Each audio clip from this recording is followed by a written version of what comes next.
Capítulo 3: La chispa humana. No hay duda de que Homo sapiens es la especie más poderosa del mundo. A Homo sapiens también le gusta pensar que goza de una condición moral superior y que la vida humana tiene un valor mucho mayor que la de los cerdos, los elefantes o los lobos.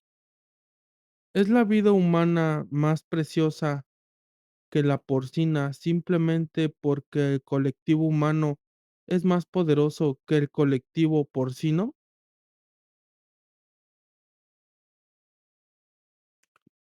Estados Unidos es mucho más poderoso que Afganistán. ¿Implica eso que las vidas norteamericanas tienen un mayor valor intrínseco que las vidas afganas? En la práctica, las vidas norteamericanas son más valoradas. Se invierte mucho más tiempo en educación, salud y seguridad en el norteamericano medio que en un afgano medio. Matar a un ciudadano estadounidense suscita una protesta internacional mucho mayor que matar a un ciudadano afgano, pero por lo general se acepta que esto no es más que un resultado injusto del equilibrio geopolítico de poder. Afganistán puede tener mucha menos influencia que Estados Unidos, pero la vida de un niño en las montañas de Tora Bora se considera tan sagrada como la vida de un niño en Beverly Hills. En cambio, cuando damos un trato de favor a los niños sobre los cochinillos, queremos creer que esto refleja algo más profundo que el equilibrio ecológico de poder, que las vidas humanas son superiores en algún sentido fundamental. A los sapiens nos gusta decirnos que gozamos de cierta cualidad mágica, que no solo explica nuestro inmenso poder, sino que también confiere justificación moral a nuestra condición privilegiada. ¿En qué consiste esta chispa humana única? La respuesta monoteísta tradicional es que todos los sapiens poseen una alma eterna. Mientras que el cuerpo se deteriora y se pudre, el alma viaja hacia la salvación o la condenación y experimentará un gozo eterno en el paraíso o una eternidad de desgracia en el infierno. Puesto que los cerdos y demás animales no tienen alma, no participan en este drama cósmico. Viven solo unos cuantos años y después mueren y se desvanecen en la nada. Por lo tanto, deberíamos ocuparnos mucho más de las eternas almas humanas que de los efímeros cerdos. No se trata de un cuento de hadas de guardería, sino de un mito poderosísimo que sigue modelando la vida de miles de millones de humanos y animales en los primeros años del siglo XXI. La creencia de que los humanos poseen un alma eterna, mientras que los animales no son más que cuerpos evanescentes, es un pilar básico de nuestros sistemas legal, político y económico. Por ejemplo, explica por qué es perfectamente correcto que los humanos maten animales para comérselos o incluso solo por diversión. Sin embargo, los últimos descubrimientos científicos contradicen de plano este mito monoteísta. Es cierto que existen experimentos de laboratorio que confirman la exactitud de una parte del mito, tal como sostienen las religiones monoteístas. Los animales no tienen alma. De todos los estudios minuciosos y los exámenes concienzudos que se han llevado a cabo, ninguno ha conseguido descubrir el menor indicio de alma en cerdos, ratas o macacos. Lamentablemente, los mismos experimentos de laboratorio socavan la segunda parte y la más importante del mito monoteísta, que los humanos sí que tienen alma. Los científicos han sometido a Homo sapiens a decenas de miles de singulares experimentos y han escudriñado hasta el último resquicio de nuestro corazón y el último pliegue de nuestro cerebro. Pero por el momento no han descubierto ninguna chispa mágica. No existe una sola evidencia científica de que, en contraste con los cerdos, los sapiens posean alma. Si esto fuera todo, bien podríamos aducir que los científicos sencillamente deben seguir buscando. Si todavía no han encontrado el alma, es porque no han mirado con el detenimiento suficiente. Pero las ciencias de la vida dudan de la existencia del alma, no solo debido a la falta de pruebas, sino porque la idea misma de un alma contradice los principios más fundamentales de la evolución. Esta contradicción es responsable del odio desenfrenado que la teoría de la evolución despierta en los monoteístas devotos. ¿Quién teme a Charles Darwin? Según una encuesta Gallup de 2012, solo el 13%, el 15% de los estadounidenses cree que Homo sapiens evolucionó únicamente por medio de la selección natural. Al margen de toda intervención divina, el 32% defiende que los humanos pudieron haber evolucionado a partir de formas de vida previas en un proceso que durase millones de años, pero que Dios orquestó todo el espectáculo. Y el 46% cree que Dios creó a los humanos en su forma actual, en algún momento de los últimos 10.000 años, tal como afirma la Biblia. Pasar 3 años en una universidad no tiene absolutamente ningún impacto en estas opiniones. La misma encuesta descubrió que de los licenciados universitarios, el 46% cree que el relato bíblico de la creación, mientras que solo el 14% opina que los humanos evolucionaron sin ninguna supervisión divina.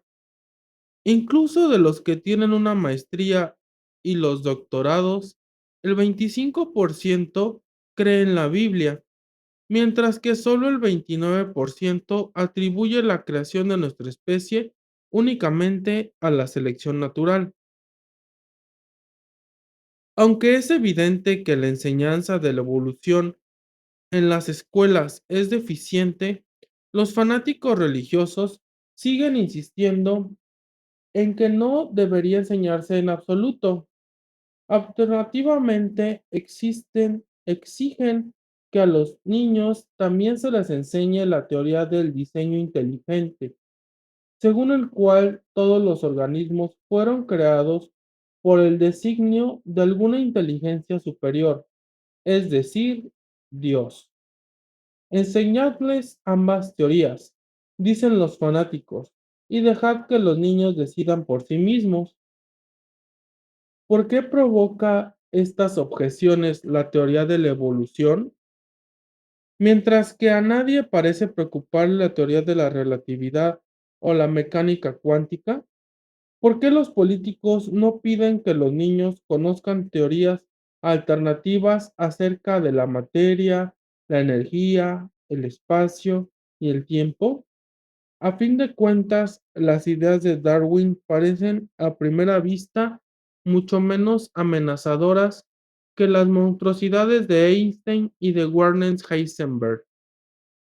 La teoría de la evolución se basa en el principio de la supervivencia de los más aptos, que es una idea clara y sencilla, por no decir trivial. En cambio, las teorías de la relatividad y de la mecánica cuántica argumentan que es posible distorsionar el tiempo y el espacio, que algo puede aparecer de la nada y que un gato puede estar al mismo tiempo vivo y muerto. Estas teorías se mofan de nuestro sentido común, pero nadie intenta proteger a los inocentes escolares de estas ideas escandalosas. ¿Por qué? La teoría de la relatividad no enfurece a nadie porque no contradice ninguna de nuestras preciadas creencias. A la mayoría de la gente le importa un comino que el espacio y el tiempo sean absolutos o relativos. Si alguien cree que es posible distorsionar el espacio y el tiempo, pues muy bien, adelante, que lo distorsione. ¿Qué me importa a mí? En cambio, Darwin nos ha privado de nuestra alma. Si uno entiende de verdad la teoría de la evolución, comprende que el alma no existe. Se trata de una idea terrible, no solo para los cristianos y los musulmanes devotos, sino también para muchos laicos que no tienen ningún dogma religioso claro, pero que no obstante quieren creer que cada humano posee una esencia individual eterna que permanece inalterada a lo largo de la vida y que puede sobrevivir intacta hasta la muerte. El significado literal del término individuo es algo que no puede dividirse. El hecho de que yo sea un individuo implica que mi yo verdadero es una entidad holística y no un conjunto de partes separadas. Supuestamente, esta esencia indivisible perdura entre un momento y el siguiente sin perder ni adquirir nada. Mi cuerpo y mi cerebro experimentan un proceso de cambio constante a medida que las neuronas disparan, las hormonas fluyen y los músculos se contraen. Mi personalidad, mis deseos y mis relaciones nunca están quietos y pueden transformarse completamente a lo largo de años y décadas. Pero debajo de todo esto, yo sigo siendo la misma persona desde el nacimiento hasta la muerte, y cabe esperar que también después de la muerte. Lamentablemente, la teoría de la evolución rechaza la idea de que mi yo verdadero sea una esencia indivisible, inmutable y potencialmente eterna.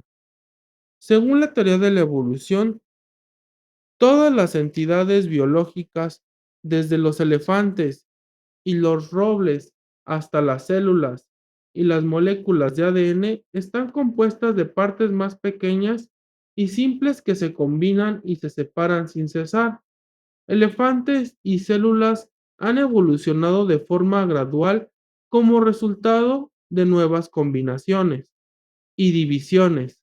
Algo que no puede dividirse ni cambiarse, no puede haber aparecido a partir de la selección natural. El ojo humano, por ejemplo, es un sistema extraordinariamente complejo, constituido por numerosas partes más pequeñas, como el cristalino, la córnea y la retina.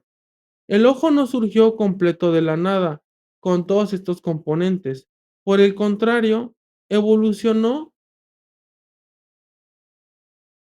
paso minúsculo a lo largo de millones de años. Nuestro ojo es muy similar al ojo de Homo erectus, que vivió hace 1 millón de años.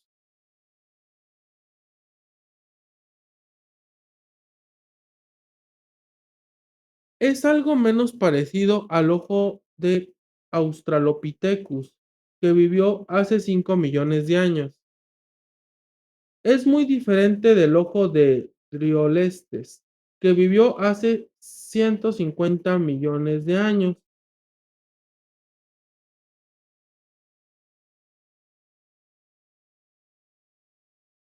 Y no parece tener nada en común con los organismos unicelulares que habitaron nuestro planeta centenares de millones de años antes. Pero incluso los organismos unicelulares poseen orgánulos diminutos que les permiten distinguir la luz de la oscuridad y desplazarse hacia la una o hacia la otra. El camino que ha llevado a estos sensores arcaicos hasta el ojo humano es largo y tortuoso, pero si se dispone de centenares de millones de años, es posible recorrerlo por entero, paso a paso. Y es posible hacerlo porque el ojo está compuesto de muchas partes diferentes.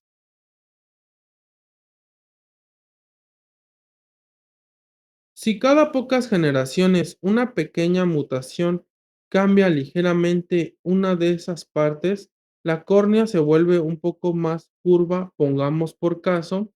Después de millones de generaciones, estos cambios pueden resultar en un ojo humano. Si el ojo fuera una entidad holística desprovista de parte alguna, nunca podría haber evolucionado por medio de la selección natural. Esta es la razón por la que la teoría de la evolución no puede aceptar la idea de almas, al menos si por alma nos referimos a algo indivisible e inmutable y potencialmente eterno. Una entidad semejante no puede derivarse de una evolución progresiva. La selección natural puede producir un ojo humano, porque el ojo tiene partes, pero el alma no tiene partes. Si el alma de los sapiens evolucionó paso a paso a partir del alma de los erectus, ¿cuáles fueron exactamente dichos pasos? ¿Hay alguna parte del alma que esté más desarrollada en sapiens que en erectus? Pero el alma no tiene partes. Se puede argumentar que las almas humanas no evolucionaron, sino que aparecieron en todo su esplendor un día radiante. Pero, ¿qué día radiante exactamente? Si observamos con detenimiento la evolución de la humanidad, veremos que es perturbadoramente difícil encontrarlo. Cada humano que ha poblado el planeta llegó a existir como resultado de la inseminación de un óvulo femenino por parte del espermatozoide masculino. Piensa el lector en el primer bebé que poseyó un alma. Dicho bebé era muy parecido a su madre y a su padre, salvo por tener un alma a diferencia de sus padres. Nuestros conocimientos biológicos ciertamente pueden explicar el nacimiento de un bebé cuya córnea sea un poco más curvada que las córneas de sus padres. Una pequeña mutación en un único gen puede explicarlo, pero la biología no puede explicar el nacimiento de un bebé con un alma eterna, hijo de unos padres que no tuvieran siquiera una pizca de alma. ¿Es una única mutación o incluso varias mutaciones suficiente para dar a un animal una esencia firme frente a todo cambio, incluso el de la muerte? De ahí que la existencia de almas no pueda armonizar con la teoría de la evolución. La evolución implica cambio y es incapaz de producir entidades eternas. Desde una perspectiva evolutiva, lo más parecido que tenemos a una esencia humana es nuestro ADN. Y la molécula de ADN es el vehículo de la mutación y no la sede de la eternidad. Esto aterra a un gran número de personas que prefieren rechazar la teoría de la evolución antes que renunciar a su alma. ¿Por qué la bolsa no tiene conciencia? Otro argumento que se utiliza para justificar la superioridad humana es que de todos los animales que hay en la Tierra, solo Homo sapiens posee una mente consciente. La mente es algo muy diferente del alma. La mente no es una entidad mística eterna, ni es un órgano como el ojo o el cerebro. Más bien, la mente es un flujo de experiencias subjetivas. como dolor, placer, ira y amor. Dichas experiencias mentales están constituidas por sensaciones, emociones y pensamientos interconectados que surgen como un fogonazo y desaparecen de inmediato. Después, otras experiencias titilan y se desvanecen, surgen un instante y desaparecen. Cuando reflexionamos sobre esto, a menudo intentamos clasificar las experiencias en diferentes categorías como sensaciones, emociones y pensamientos, pero en realidad todas están mezcladas. Esta colección frenética de experiencias constituye la secuencia de la conciencia. A diferencia del alma imperecedera, la mente tiene muchas partes, cambia constantemente y no hay razones para pensar que sea eterna. El alma es una historia que algunas personas aceptan mientras que otras rechazan. La secuencia de la conciencia, en cambio, es la realidad concreta que atestiguamos de forma directa en cada momento. Es lo más seguro del mundo. No podemos dudar de su existencia, aun cuando nos consume la duda y nos preguntamos, ¿existen en verdad las experiencias subjetivas? Podemos estar seguros de que estamos experimentando la duda. ¿Qué son exactamente las experiencias conscientes que constituyen el flujo de la mente? Toda experiencia subjetiva tiene dos características fundamentales: sensación y deseo. Robots y ordenadores no tienen conciencia porque, a pesar de su infinidad de capacidades, no sienten nada ni anhelan nada.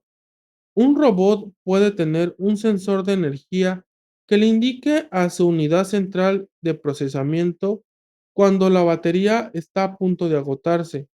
El robot puede entonces desplazarse hasta la toma de corriente eléctrica, enchufarse y recargar su batería. Sin embargo, a lo largo de todo este proceso, el robot no experimenta nada. En cambio, un ser humano menguado de energía se siente hambriento y anhela detener esa sensación desagradable. Esta es la razón por la que decimos que los humanos son seres conscientes y los robots no, y por la que es un crimen hacer trabajar a las personas hasta que se desploman de hambre y agotamiento, mientras que hacer que los robots trabajen hasta que sus baterías se agotan no suponen ningún oprobio moral. ¿Y qué hay de los animales? ¿Son conscientes? ¿Tienen experiencias subjetivas? ¿Está bien obligar a un caballo a trabajar hasta que se desploma exhausto?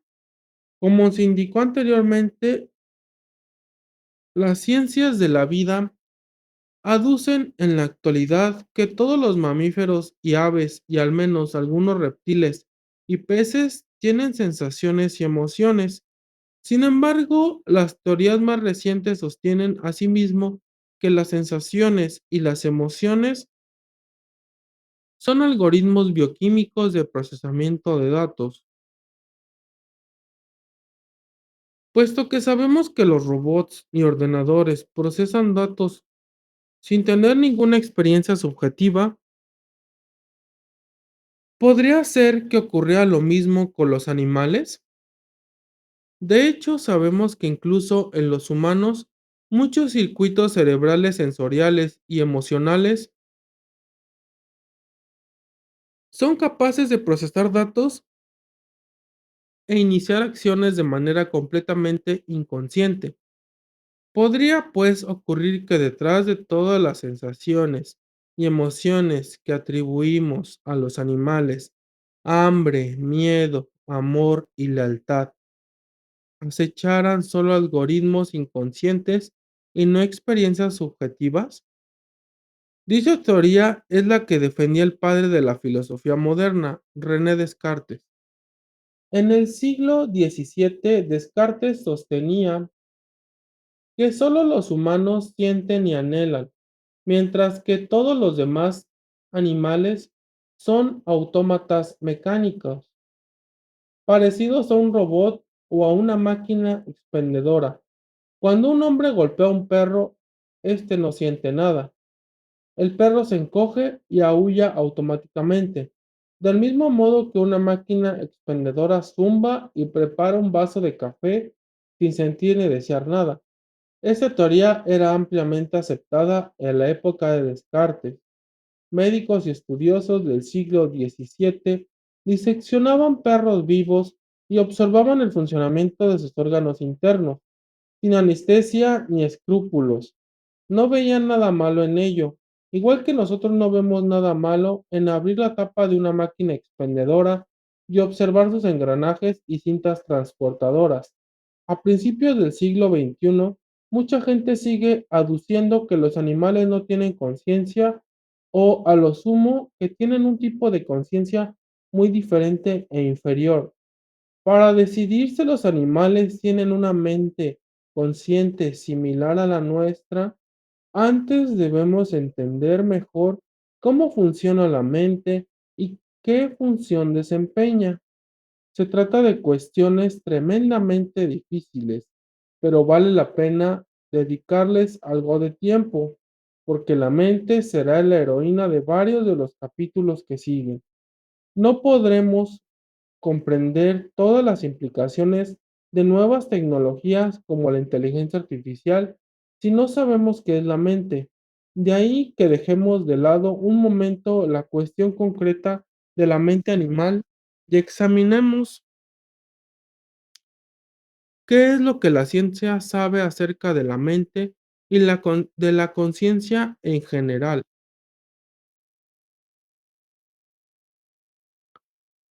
Nos centraremos en ejemplos extraídos del estudio de la conciencia humana, que es más accesible para nosotros, y después retornaremos a los animales y nos preguntaremos si lo aplicable a los humanos lo es también a nuestros primos de pelo y pluma. Siendo francos, la ciencia sabe muy poco acerca de la mente y la conciencia. La ortodoxia actual indica que la conciencia es creada por reacciones electroquímicas que tienen lugar en el cerebro y que las experiencias mentales cumplen alguna función esencial de procesamiento de datos. Sin embargo, nadie tiene ni idea de cómo una diversidad de reacciones bioquímicas y de corrientes eléctricas en el cerebro generan la experiencia subjetiva de dolor, ira o amor. Quizá dispongamos de una explicación robusta dentro de 10 o 15 años, pero en 2016 carecemos de tal explicación y es mejor que lo dejemos claro. Utilizando fMRI, imagen por resonancia magnética funcional, electrodos implantados y otros artilugios sofisticados, los científicos han identificado ciertamente correlaciones e incluso conexiones causales entre las corrientes eléctricas del cerebro y diversas experiencias subjetivas. Solo observando la actividad del cerebro, los científicos pueden saber si uno está despierto, si sueña o si duerme profundamente. Pueden proyectar una imagen ante nuestros ojos durante solo unas décimas de segundo, justo en el límite de la percepción consciente, y determinar, sin preguntarnos, si hemos sido conscientes o no de la imagen. Incluso han conseguido relacionar neuronas concretas del cerebro con un contenido mental específico y han descubierto, por ejemplo, una neurona Bill Clinton y una neurona Homero Simpson. Cuando la neurona Bill Clinton está activa, la persona piensa en el 42º presidente de Estados Unidos. Si se le muestra a la misma persona una imagen de Homero Simpson, se activa la neurona epónima. De manera más general, los científicos saben que si en un área determinada del cerebro aparece una tormenta eléctrica, es probable que su dueño esté enfadado. Si esta tormenta amaina y se ilumina un área diferente, el sujeto está experimentando amor. De hecho, los científicos pueden incluso inducir sensaciones de enfado o de amor al estimular eléctricamente las neuronas adecuadas. Pero, ¿cómo demonios se traduce el movimiento de electrones de un lugar a otro en una imagen subjetiva de Bill Clinton o en una sensación subjetiva de ira o amor? La explicación más generalizada señala que el cerebro es un sistema muy complejo, con más de 80.000 millones de neuronas conectadas en numerosas e intrincadas redes. Cuando miles de millones de neuronas envían y reciben miles de millones de señales eléctricas, surgen las experiencias subjetivas. Aunque la transmisión y la recepción de cada señal eléctrica es un fenómeno bioquímico simple, la interacción entre todas estas señales da lugar a algo mucho más complejo, la secuencia de la conciencia. Observamos la misma dinámica en muchos otros ámbitos. El movimiento de un único automóvil es un acto simple, pero cuando millones de automóviles se mueven e interactúan simultáneamente, se producen atascos de tráfico. La compra y la venta de una única acción es algo relativamente simple, pero cuando millones de agentes compran y venden millones de acciones, ello puede desencadenar crisis económicas que dejan boquiabiertos incluso a los expertos. Sin embargo, esta explicación no explica nada. Afirma sencillamente que el problema es muy complicado. No ofrece ningún atisbo acerca de cómo una clase de fenómeno, miles de millones de señales eléctricas que se desplazan desde aquí hasta allí, genera una clase de fenómeno muy distinto, experiencias subjetivas de ira o amor. La analogía con otros procesos complejos, como los embotellamientos de tráfico y las crisis económicas, es imperfecta.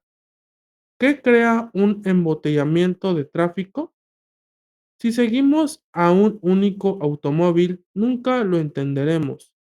El atasco resulta de la interacción entre muchos automóviles. El coche A influye en el movimiento del coche B, que bloquea el camino del coche C, y así sucesivamente. Pero si cartografiamos los movimientos de todos los coches importantes y cómo uno impacta en el otro, tendremos una explicación completa del atasco. No tendría sentido preguntar, pero ¿cómo crean todos estos movimientos el atasco?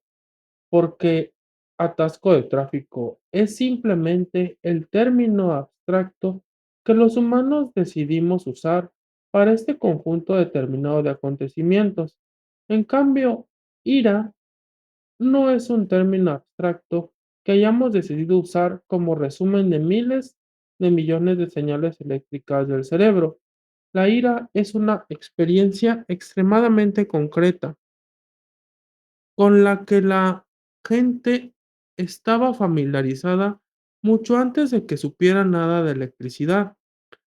Cuando digo estoy enfadado, indico una sensación muy tangible.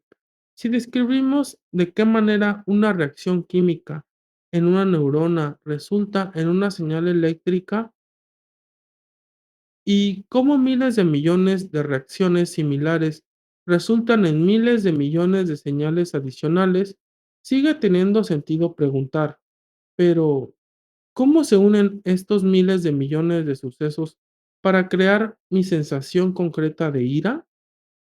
Cuando miles de automóviles se abren camino trabajosamente a través de Londres, los denominamos atascos. Pero eso no crea una gran conciencia londinense que planea sobre Piccadilly y se dice, vaya, me siento atascada. Cuando millones de personas venden miles de millones de acciones, a esto lo llamamos crisis económica. Pero no hay un gran espíritu de Wall Street que refunfuñe. Mierda, me siento en crisis. Cuando billones de moléculas de agua se conglutinan en el cielo, a esto lo llamamos nube, pero no hay una conciencia de la nube que aparezca para anunciar, me siento lluviosa. ¿Cómo pues, cuando miles de millones de señales eléctricas se mueven en mi cerebro, surge una mente que siente, estoy furioso? A estas alturas de 2016 no tenemos ni la más remota idea. De ahí que si esta disertación ha dejado al lector confuso y perplejo, se encuentra en muy buena compañía.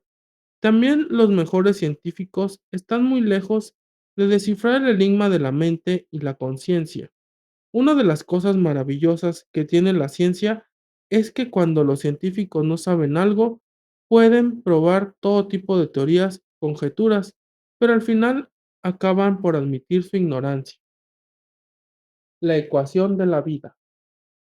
Los científicos no saben cómo un conjunto de señales eléctricas en el cerebro crea experiencias subjetivas.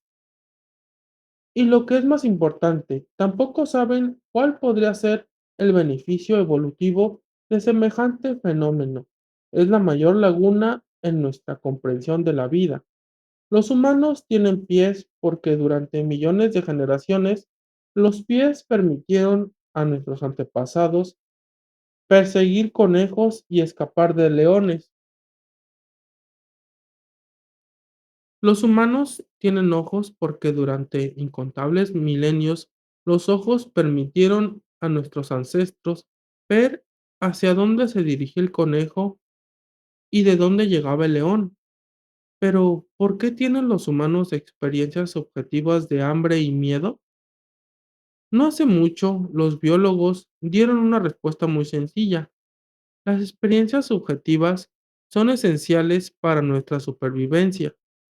Porque si no sintiéramos hambre o miedo, no nos habríamos tomado la molestia de perseguir conejos y huir de leones. Cuando un humano divisaba un león, ¿por qué huía? Bueno, se asustaba y por eso echaba a correr. Las experiencias subjetivas explicaban los actos humanos, pero en la actualidad los científicos proporcionan una explicación mucho más detallada. Cuando un hombre ve un león, señales eléctricas se desplazan desde el ojo al cerebro. Las señales entrantes estimulan determinadas neuronas que reaccionan disparando más señales.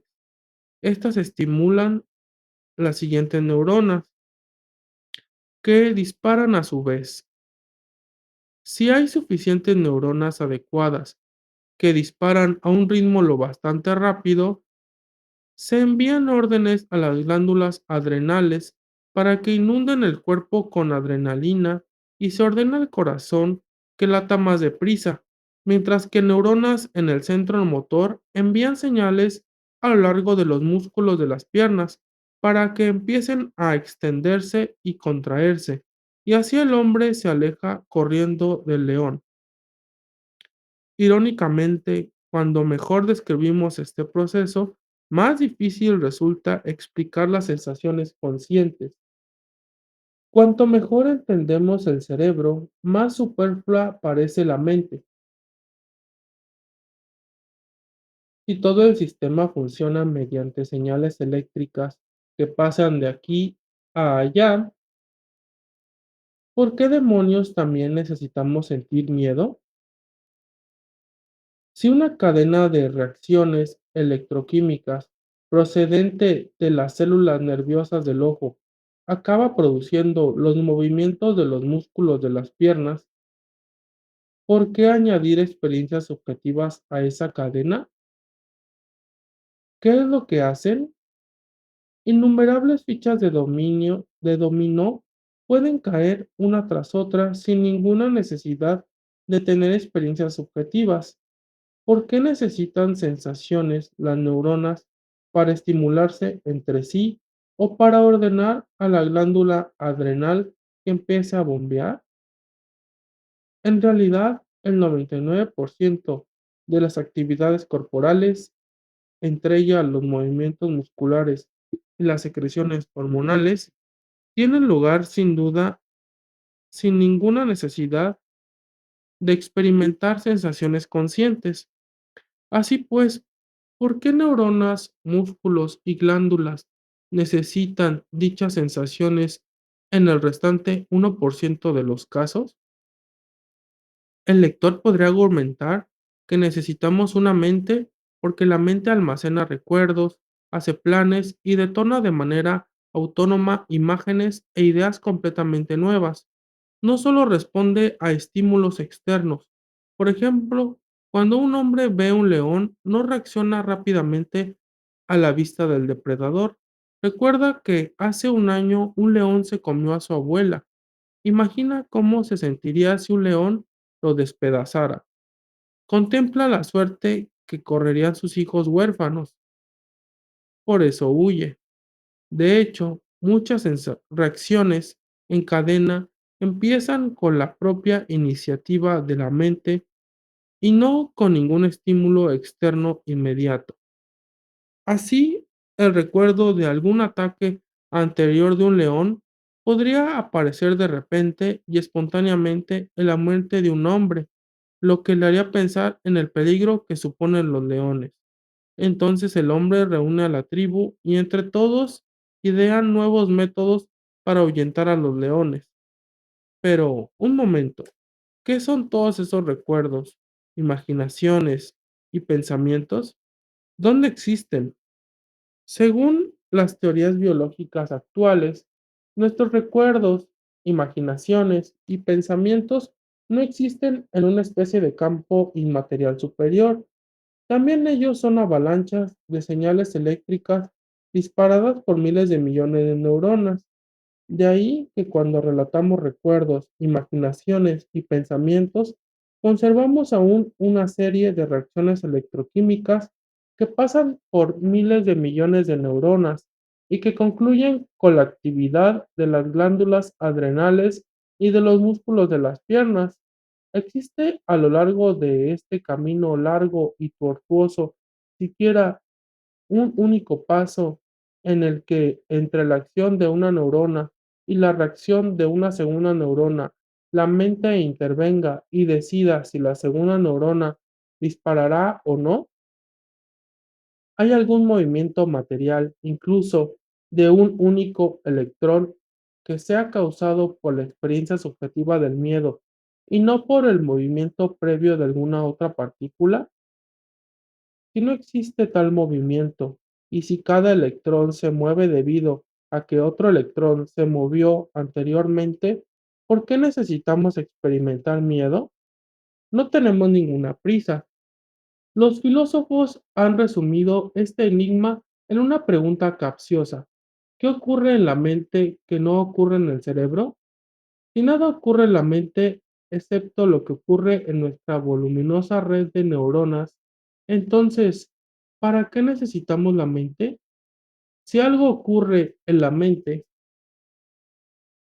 además de lo que ocurre en la red neural, ¿dónde demonios ocurre? Suponga al lector que le pregunto qué es lo que Homero Simpson pensó acerca de Bill Clinton y el escándalo de Mónica Lewinsky. Probablemente no había pensado nunca antes en ello.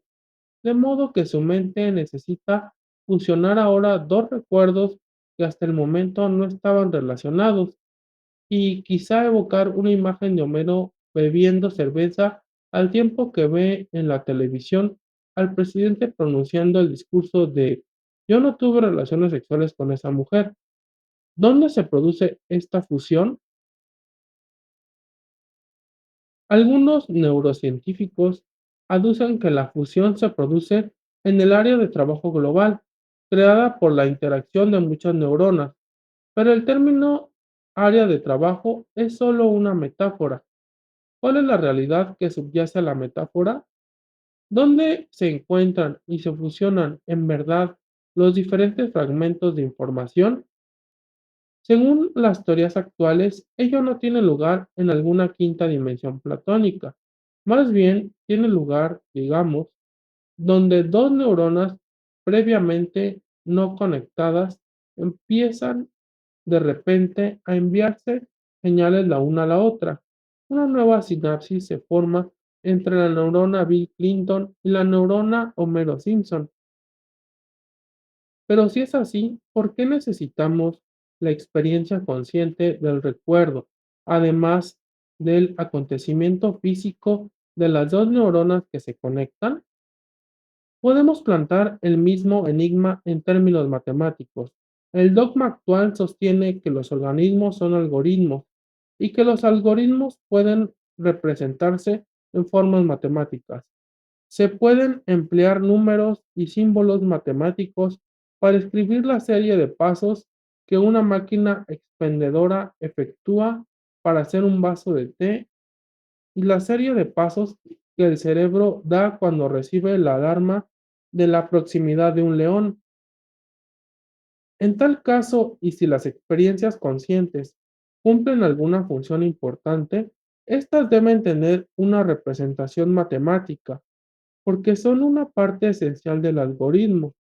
Cuando escribamos el algoritmo del miedo y descompongamos miedo en una serie de cálculos precisos, tendríamos que poder indicar, aquí está, paso número 93 del proceso de cálculo. Esta es la experiencia subjetiva del miedo, pero ¿acaso existe algún algoritmo en el vasto ámbito de las matemáticas que contenga una experiencia subjetiva? A fecha de hoy no sabemos de ningún algoritmo de este tipo. A pesar del enorme conocimiento que hemos reunido en los ámbitos de las matemáticas y de la informática, ninguno de los sistemas de procesamiento de datos que hemos creado necesita experiencias subjetivas para funcionar y ninguno siente dolor, placer, ira o amor. A continuación, un diagrama con dos posibles flujos de la pregunta: ¿qué ocurre en la mente que no ocurre en el cerebro? Si no pasa nada, entonces, ¿para qué necesitamos la mente? En cambio, el otro camino, si pasa algo, ¿dónde tiene lugar este algo? Obviamente que en el cerebro, y eso nos lleva a la pregunta inicial: ¿qué ocurre en la mente que no ocurra en el cerebro? Y así infinitamente. Quizá necesitamos experiencias subjetivas para pensar sobre nosotros. Cuando camina por la sabana y calcula sus probabilidades de supervivencia y reproducción, un animal tiene que representar sus propios actos y decisiones para sí mismo y a veces comunicarlas también a otros animales. Al intentar crear un modelo de sus propias decisiones, el cerebro queda atrapado en una digresión infinita y abracadabra, de este bucle surge la conciencia. Hace 50 años, esto podría haber parecido plausible, pero en 2016 no. Varias empresas como Google y Tesla producen coches autónomos que ya circulan por nuestras calles. Los algoritmos que controlan el coche autónomo realizan millones de cálculos por segundo en relación con otros coches, peatones, semáforos y baches. El coche autónomo se detiene adecuadamente cuando el semáforo está en rojo, esquiva los obstáculos y respeta una distancia prudencial con los demás vehículos, sin tener miedo alguno. El automóvil también necesita detenerse en cuenta a sí mismo y comunicar sus planes y deseos a los vehículos que le rodean, porque si decide virar a la derecha, ello influirá en el comportamiento de los otros. El coche hace todo esto sin problemas, pero también sin conciencia alguna. El coche autónomo no es especial, Otros muchos programas informáticos tienen en consideración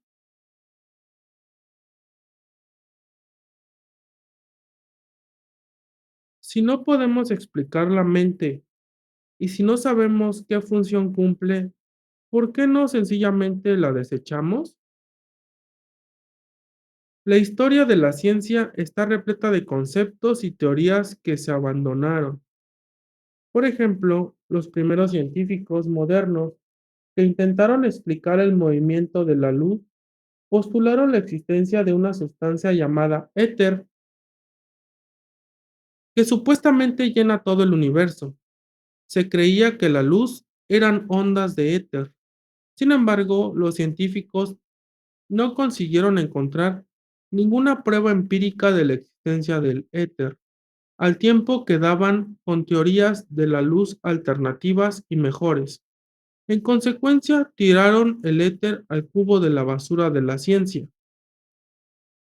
De forma parecida, durante miles de años, los humanos utilizaron a Dios para explicar numerosos fenómenos naturales. ¿Qué provocó el estallido de un rayo? Dios. ¿Qué hace que caiga la lluvia? Dios. ¿Cómo empezó la vida en la tierra? La hizo Dios. A lo largo de los últimos siglos, los científicos no han descubierto ninguna evidencia empírica de la existencia de Dios, mientras que sí encontraron explicaciones mucho más detalladas para la caída de un rayo, la lluvia y los orígenes de la vida. Ello explica que, con la excepción de algunos subámbitos de la filosofía, ningún artículo de ninguna revista científica sometida a revisiones académicas se tome en serio la existencia de Dios. Los historiadores no argumentan que los aliados ganaron la Segunda Guerra Mundial porque Dios estaba de su lado. Los economistas no culpan a Dios de la crisis económica de 1929. Y los geólogos no invocan su voluntad para explicar los movimientos de las placas tectónicas. El alma ha corrido la misma suerte. Durante miles de años, la gente creía que todos nuestros actos y decisiones manaban de nuestra alma, pero en ausencia de pruebas que lo respalden y dada la existencia de teorías alternativas mucho más detalladas, las ciencias de la vida han descartado el alma. Puede que en el plano personal muchos biólogos y médicos sigan creyendo en el alma, pero nunca escriben sobre ello en revistas científicas serias.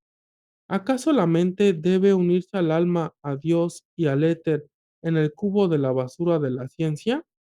Después de todo, nadie ha visto nunca experiencias de dolor o de amor con un microscopio, y tenemos una explicación bioquímica muy minuciosa del dolor y del amor que no deja margen para las experiencias subjetivas. Sin embargo, existe una diferencia crucial entre la mente y el alma, así como entre la mente y Dios. Mientras que la existencia de un alma eterna es pura conjetura, la experiencia del dolor es una realidad directa y muy tangible. Si piso un clavo, puedo estar al 100% seguro de que sentiré dolor, aunque de momento carezca de una explicación científica para el dolor.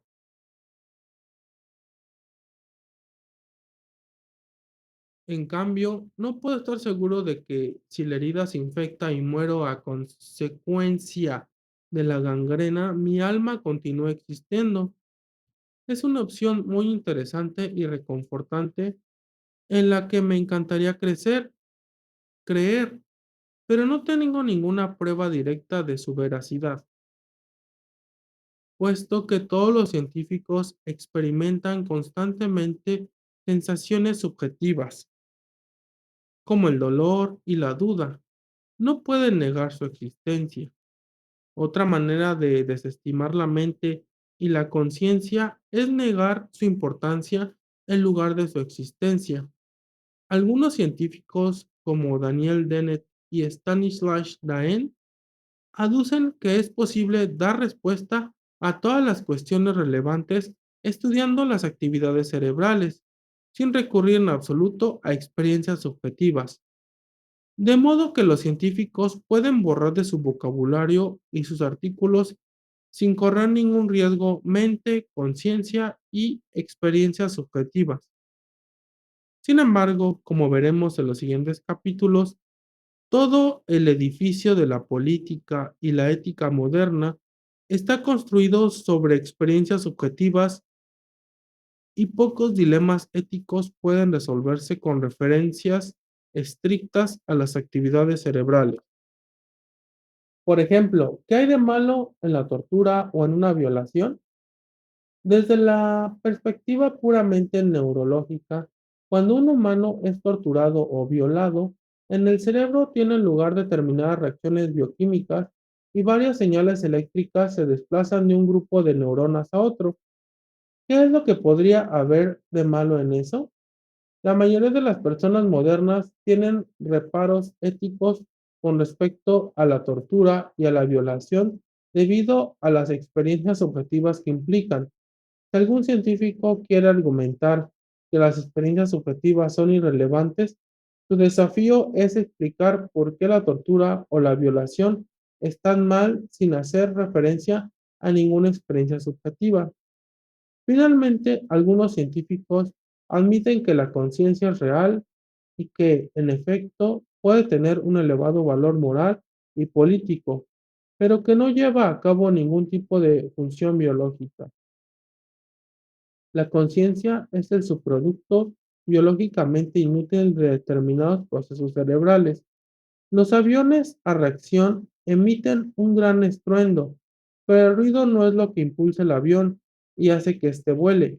Los humanos no necesitan dióxido de carbono, pero todas y cada una de nuestras exhalaciones llenan el aire de esa sustancia. De manera parecida, la conciencia puede ser un tipo de contaminación mental, producida por el disparo de complejas redes neuronales. No hace nada, simplemente está ahí. Si ello es cierto, implica que todo el dolor y el placer que miles de millones de criaturas han experimentado durante millones de años y experimentan ahora es solo contaminación mental. Ciertamente, esta es una idea sobre la que merece la pena reflexionar, aunque no sea cierta. Pero es muy sorprendente pensar que en 2016 esta es la mejor teoría de la conciencia que la ciencia contemporánea puede ofrecernos. Quizá las ciencias de la vida consideren el problema desde el ángulo equivocado. Creen que la vida solo consiste en procesar datos y que los organismos son máquinas para hacer cálculos y tomar decisiones. Sin embargo, esta analogía entre organismos y algoritmos podría confundirnos. En el siglo XIX, los científicos describían el cerebro y la mente como si fueran máquinas de vapor. ¿Por qué máquinas de vapor? Porque esta era la tecnología puntera de la época, la que hacía funcionar trenes, buques y fábricas. De modo que cuando los humanos intentaban explicar la vida, suponían que ésta tenía que funcionar según principios análogos. Mente y cuerpo estaban hechos de tuberías, cilindros, válvulas y pistones que producían y liberaban presión, con lo que producían movimientos y acciones. Esta manera de pensar tuvo una profunda influencia sobre la psicología freudiana, lo que explica que nuestra jerga psicológica esté todavía llena de conceptos prestados de la ingeniería mecánica. Considere el lector, por ejemplo, el siguiente argumento freudiano. Los ejércitos emplean el impulso sexual para alimentar la agresividad militar. El ejército recluta a jóvenes en el momento justo en el que su impulso sexual es más fuerte. El ejército limita las oportunidades de los soldados de mantener relaciones sexuales y de liberar toda esta presión reprimida, que en consecuencia se acumula en su interior.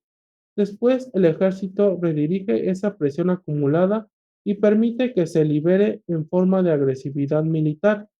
Así es exactamente como funciona una máquina de vapor. Se acumula el vapor ardiente dentro de un contenedor cerrado.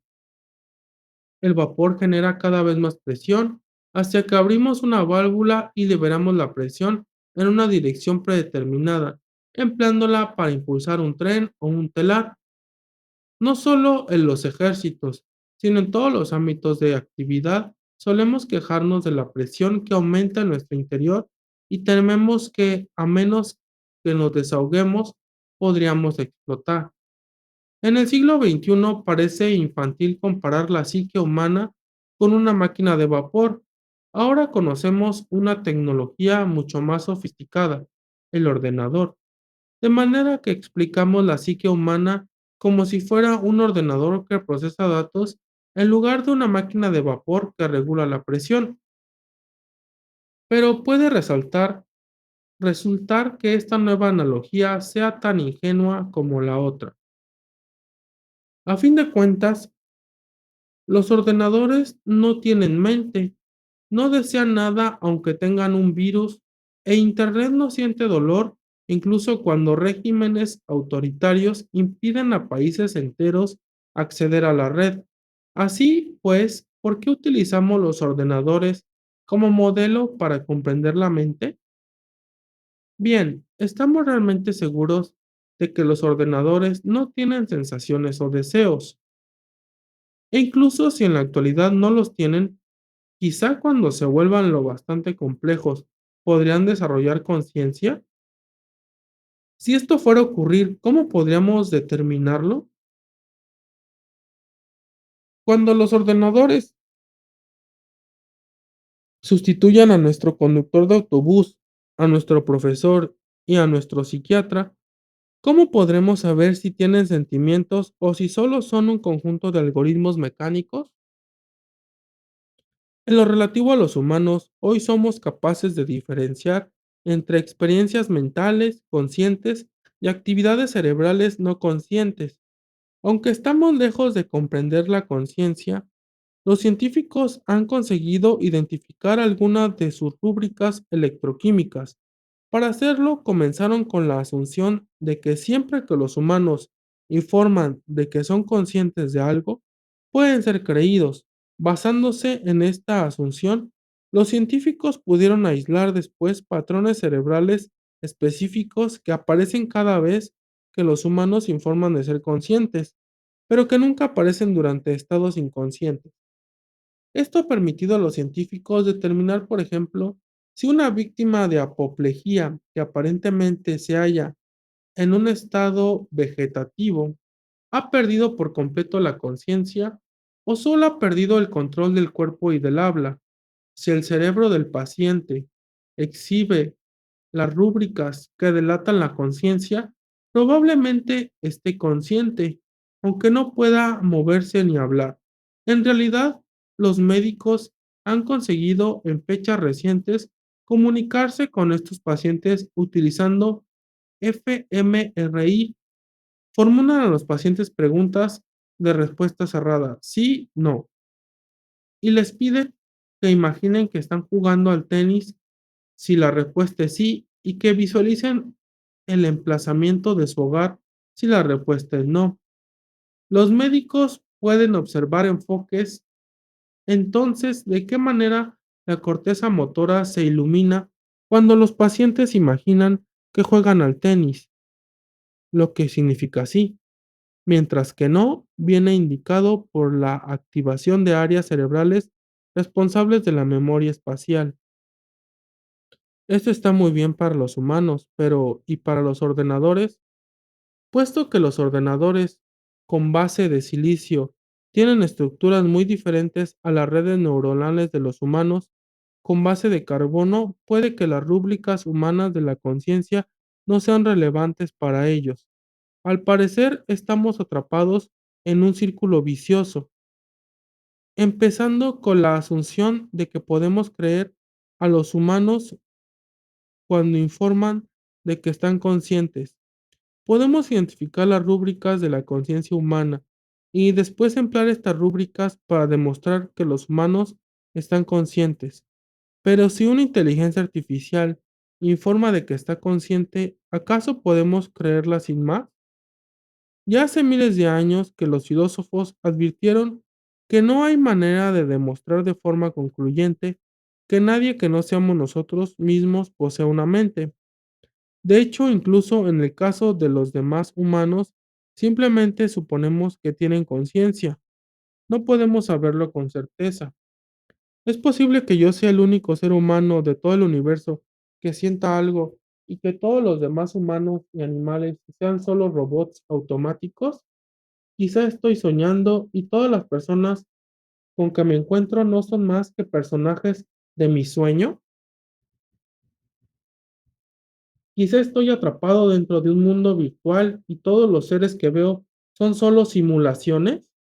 Según el dogma científico actual, todo lo que experimento es el resultado de actividad eléctrica que tiene lugar en mi cerebro y por lo tanto podría ser teóricamente factible simular todo un mundo virtual que yo no fuera capaz de distinguir del mundo real. Algunos neurocientíficos creen que en un futuro no muy lejano podremos hacer esas cosas. Bueno, quizá ya se hayan hecho. ¿Al lector? Por todo lo que éste sabe, podría correr el año 2216 y ser él un adolescente aburrido inmerso en un juego de mundo virtual que emule el mundo primitivo y apasionante de principios del siglo XXI. Cuando uno acepta la mera viabilidad de esta hipótesis, las matemáticas le llevan a una conclusión ciertamente aterradora, puesto que solo hay un mundo real, mientras que el número de mundos virtuales potenciales es infinito. La probabilidad de que habitemos el único mundo real es casi nula. Ninguno de nuestros descubrimientos científicos ha conseguido superar este notable problema de otras mentes. La mejor prueba de los estudios han podido elaborar hasta ahora es el llamado test de Turing, pero este únicamente examina convenciones sociales.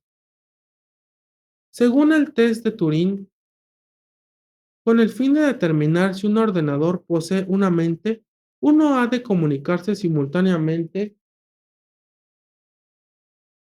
con dicho ordenador y con una persona real, sin saber quién es cada uno. Se les puede preguntar lo que se quiera, se puede jugar, discutir e incluso filtrear con ellos. Uno puede tomarse el tiempo que quiera. Después deberá decidir cuál es el ordenador y cuál es el humano. Si no nos decidimos o si nos equivocamos, el ordenador ha superado el test de Turing y tenemos que tratarlo como si en verdad tuviera una mente. Sin embargo, esto no será realmente una prueba. Desde luego, reconocer la existencia de otras mentes es simplemente una convención social y legal. El test de Turing lo inventó en 1950 el matemático inglés Alan Turing, uno de los padres de la era de la informática. Turing era también un hombre gay en una época en la que la homosexualidad era ilegal en Gran Bretaña. En 1952 fue condenado por cometer actos homosexuales y se le obligó a someterse a castración química. 2 años más tarde se suicidó. El test de Turing es simplemente una réplica de un test trivial al que todo hombre gay había de someterse en Gran Bretaña en 1950. ¿Podía uno pasar por un hombre heterosexual? Turing sabía por experiencia propia que no importaba quién fueras, lo único que importaba era lo que los demás pensaran de ti. Según Turing, en el futuro los ordenadores serán como los homosexuales en la década de 1950. No importará si son conscientes o no, solo importará lo que la gente piense de ello. La deprimente vida de las ratas de laboratorio. Después de habernos familiarizado con la mente y con lo poco que en realidad sabemos de ella, podemos volver a la cuestión de si otros animales tienen mente. Algunos, como los perros, de hecho superan una versión modificada del test de Turing. Cuando los humanos intentamos determinar si una entidad es consciente, lo que solemos buscar no es aptitud matemática o buena memoria. sino más bien la capacidad de establecer relaciones emocionales con nosotros. A veces la gente desarrolla un profundo apego emocional a fetiches tales como armas, automóviles e incluso ropa interior, pero tal apego es unilateral y nunca se transforma en una relación. El hecho de que los perros puedan participar de relaciones emocionales con humanos convence a la mayoría de los propietarios de perros de que estos no son autómatas desprovistos de mente. Sin embargo, esto no satisfará a los escépticos, que señalan que las emociones son algoritmos y que ningún algoritmo conocido requiere de conciencia para funcionar. Cuando un animal exhibe un comportamiento emocional complejo, no podemos demostrar que este no sea el resultado de algún algoritmo muy sofisticado, pero no consciente. Este argumento, naturalmente, también puede aplicarse a los humanos. Todo lo que hace un humano, incluso informar de estados supuestamente conscientes, podría teóricamente ser obra de algoritmos no conscientes. En el caso de los humanos, damos por hecho, sin embargo, que siempre que alguien informa de que está consciente, podemos creerle. Basándonos en esta asunción mínima, hoy en día podemos identificar las rúbricas cerebrales de la conciencia, que después pueden emplearse de manera sistemática para diferenciar los estados conscientes de los no conscientes en los humanos. Pero puesto que el cerebro de los animales comparte muchas características con el cerebro humano, a medida que aumenta nuestra comprensión de las rúbricas de conciencia, podemos ser capaces de emplearlas para determinar si otros animales son conscientes y cuando, si un cerebro canino muestra patrones similares a los de un cerebro humano consciente, esto proporcionará pruebas sólidas de que los perros son conscientes. Pruebas iniciales en monos y ratones indican que al menos el cerebro de monos y ratones exhibe las rúbricas de la conciencia. Sin embargo, dadas las diferencias entre el cerebro animal y el cerebro humano, y dado que todavía estamos lejos de descifrar todos los secretos de la conciencia, desarrollar test decisivos que satisfagan a los escépticos podría llevar décadas. Mientras tanto, ¿quién tendrá que soportar la carga de la prueba? ¿Consideraremos que los perros son máquinas desprovistas de mente hasta que se demuestre lo contrario? ¿Trataremos a los perros como seres conscientes mientras no aparezca alguien con una prueba convincente en el sentido opuesto? El 7 de julio de 2012, expertos mundiales en neurobiología y ciencias cognitivas se reunieron en la Universidad de Cambridge y afirmaron la Declaración de Cambridge sobre la conciencia, que afirma lo siguiente: pruebas convergentes indican que animales no humanos tienen los sustratos neuroanatómicos, neuroquímicos y neurofisiológicos de estados conscientes, junto con la capacidad de exhibir comportamientos intencionales.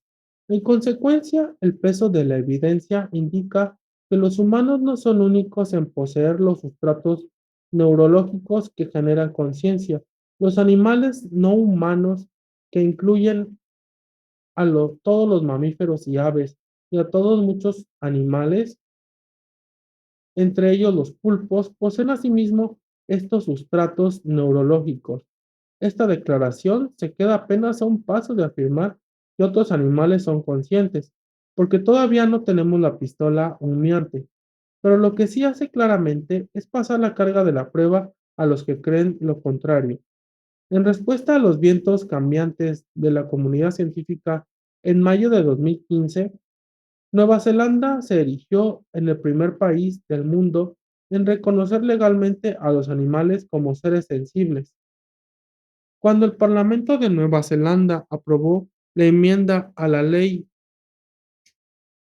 de Bienestar Animal, tal ley estipula que ahora es obligatorio reconocer que los animales son sensibles y conscientes, y que por lo tanto hay que atender adecuadamente a su bienestar en contextos tales como la ganadería. En un país que tiene muchas más ovejas que humanos, 30 millones frente a 4,5 millones, se trata de una declaración muy importante. Desde entonces, la provincia canadiense de Quebec ha aprobado una ley similar y es probable que le sigan otros países. Muchas empresas también reconocen que los animales son seres sensibles y conscientes, aunque paradójicamente esto suele exponerlos a pruebas de laboratorio más bien desagradables. Por ejemplo, las empresas farmacéuticas emplean de forma rutinaria ratas como sujetos experimentales en el desarrollo de antidepresivos. Según un protocolo ampliamente utilizado, se cogen 100 ratas para tener fiabilidad estadística y se coloca cada una de las ratas dentro de un tubo lleno de agua. Las ratas se esfuerzan sin cesar por salir del tubo sin éxito. Pasados 15 minutos, la mayoría de las ratas se rinden, dejan de moverse y se limitan a flotar en el tubo, apáticas ante su entorno. Ahora se cogen otras 100 ratas y se las pone dentro de los tubos, pero se las saca de estos a los 14 minutos, punto antes de que estén a punto de perder la esperanza. Se las seca, se las alimenta, se les permite descansar un poco y después se las vuelve a meter en los tubos. Esta segunda vez, la mayoría de ratas forcejea durante 20 minutos antes de rendirse. ¿Por qué esos 6 minutos adicionales? Porque el recuerdo del éxito anterior dispara la liberación de alguna sustancia bioquímica en el cerebro que insufla esperanza a las ratas y retarda la aparición de la desesperación. Si pudiéramos aislar esta sustancia, la podríamos usar como un antidepresivo para los humanos, pero son numerosas las sustancias que inundan el cerebro de una rata en un momento dado. Sea cual sea, ¿cómo identificar la correcta? Para ello se cogen más grupos de ratas que nunca hayan participado en la prueba. Se les inyecta a cada grupo una sustancia determinada de la que se espera que sea el antidepresivo idóneo. Se meten las ratas en el agua. Si las ratas a las que se les ha inyectado la sustancia A pugnan solo 15 minutos antes de deprimirse, se puede tachar la A de la lista. Si las ratas inyectadas con la sustancia B siguen esforzándose durante 20 minutos, podemos decir al director ejecutivo y a los accionistas que nos acaba de tocar el gordo. Los escépticos podrían objetar que toda esta descripción humanista innecesariamente a las ratas. Las ratas no experimentan esperanza ni desesperación. Unas veces las ratas se mueven deprisa y otras se quedan quietas, pero nunca sienten nada. Solo las impulsan algoritmos inconscientes. Pero, si tal es el caso, ¿qué sentido tienen todos estos experimentos? Los medicamentos psiquiátricos están destinados a inducir cambios no solo en el comportamiento humano, sino sobre todo en las sensaciones humanas.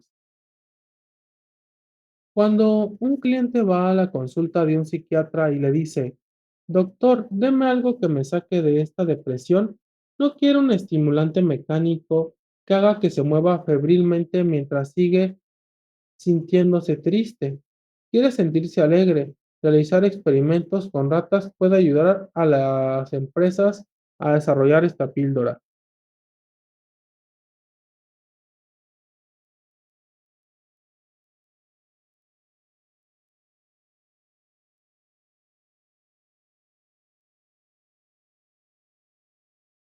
Mágica solo si se presuponen que el comportamiento de las ratas está acompañado de emociones como las humanas. Y efectivamente, este es un supuesto común en los laboratorios de fármacos psiquiátricos. El chimpancé con conciencia de sí mismo. Otro intento de consagrar la superioridad humana acepta que ratas, perros y otros animales tienen conciencia, pero que, a diferencia de los humanos, carecen de conciencia de sí mismos. Pueden sentirse deprimidos, felices, hambrientos o ahitos. pero no tienen noción del yo y no son conscientes de que la depresión o el hambre que sienten pertenecen a una entidad única llamada yo. Esta idea es tan común como opaca. Es evidente que cuando un perro tiene hambre, coge un pedazo de carne para él en lugar de servirlo comida a otro perro. Si se deja que un perro olisquee un árbol regado por los perros del vecindario, sabrá inmediatamente si el olor es de su propia orina, del bonito labrador del vecino o de algún perro extraño. Los perros reaccionan de manera muy diferente a su propio olor y a los olores de parejas reproductivas y rivales potenciales. ¿Qué quiere decir entonces que carecen de conciencia de sí mismos? Una versión más refinada del argumento sostiene que existen niveles diferentes de conciencia de uno mismo. Solo los humanos se entienden a sí mismos como un yo perdurable, como un pasado y un futuro. Quizá porque los humanos pueden usar el lenguaje para contemplar sus experiencias pasadas y sus actos futuros. Los demás animales viven en un presente eterno, incluso cuando parece que recuerdan el pasado o planean algo futuro, en realidad solo reaccionan a estímulos presentes y necesidades momentáneas. Por ejemplo, una ardilla que esconde nueces para el invierno no recuerda en verdad el hambre que sintió el invierno anterior, ni piensa en el futuro. Se limita a seguir una ansia momentánea, ajena a sus orígenes y al propósito de dicha ansia. Esa es la razón por la que incluso ardillas muy jóvenes que aún no han vivido un invierno y por lo tanto no pueden recordarlo, esconden, no obstante, nueces durante el verano. Pero no está claro por qué el lenguaje tendría que ser una condición necesaria para ser consciente de acontecimientos pasados o futuros. El hecho de que los humanos utilicen el lenguaje para hacerlo apenas es una prueba.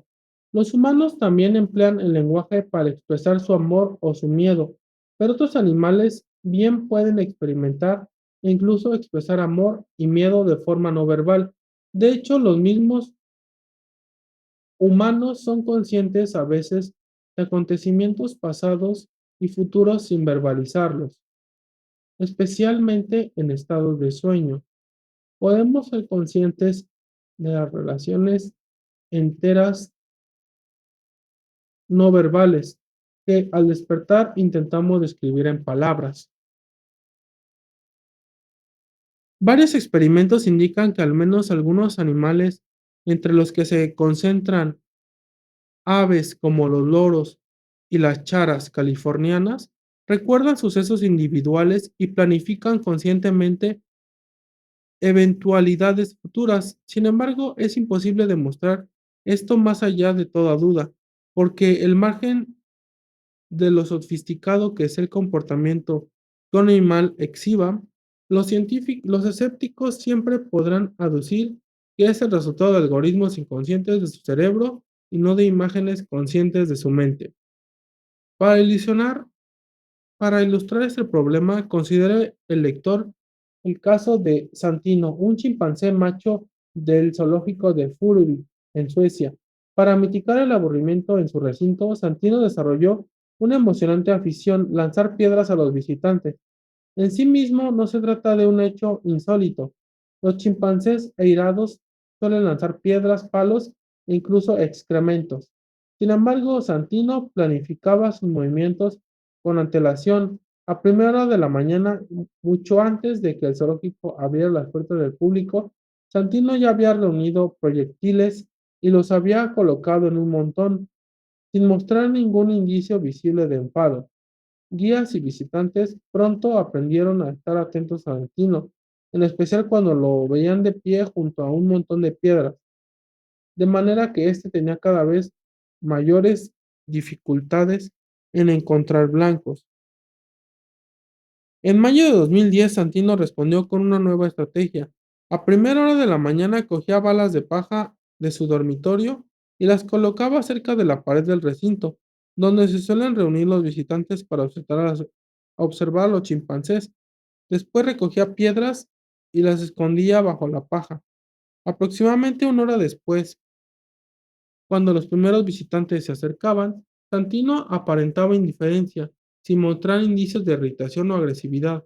Solo cuando las víctimas se hallaban a una distancia adecuada, Santino cogía de golpe las piedras de donde las tenía escondidas y bombardeaba a todos los atemorizados humanos,